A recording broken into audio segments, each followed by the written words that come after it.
ہمارے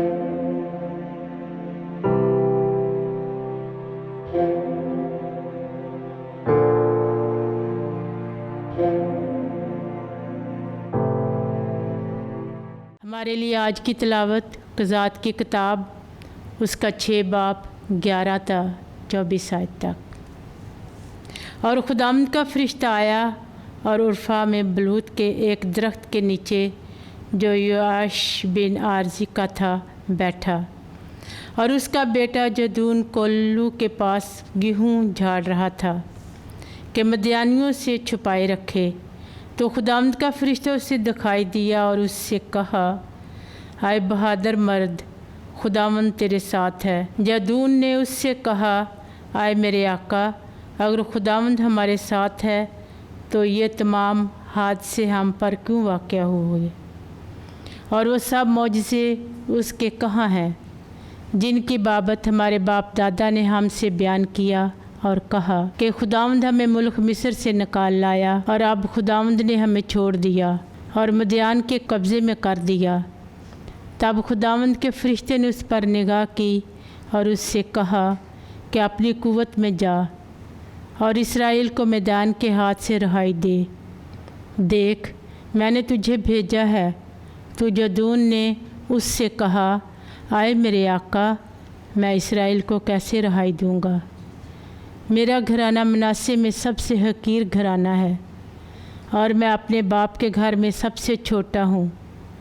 تو خداوند کے فرشتے نے اس سے کہا، میں تیرے ساتھ ہوں گا، اور تو مدیان کو ایک ہی آدمی کی طرح مارے گا۔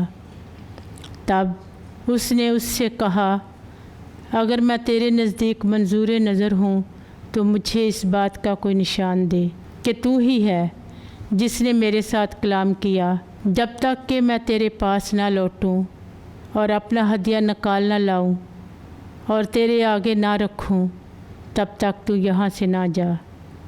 تو اس نے اس سے کہا، جب تک تو نہ لوٹے میں یہاں ٹھہروں گا۔ اور جدون اندر گیا اور ایک بکری کا بچہ اور ایک ایفا آٹے کی فطیری روٹیاں تیار کیں، اور گوشت اس نے چنگیر میں رکھا، اور گوشت کا شوربہ ایک کٹورے میں ڈالا، اور یہ سب کچھ لے کر بلوت کے درخت کے نیچے آیا اور اس کے آگے گزرانا۔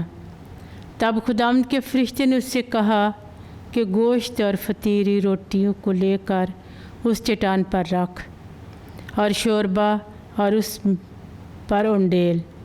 تو اس نے ایسا ہی کیا۔